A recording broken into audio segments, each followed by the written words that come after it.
How to add text in Photoroom. In this video, I'm going to show you how you can add new text. First of all, open the application. Now here in your home page, here you'll be able to see the plus option.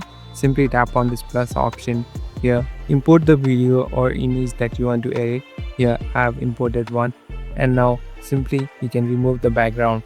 Now, here in this editing platform, here on the bottom, you can see this text option. Simply tap on text.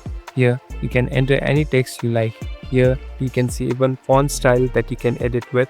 So here I'm editing it, and here you can select any of the fonts here. So at last, tap on this done button and you're done. So the text has been imported. Thank you for watching this video. I hope this video will help you.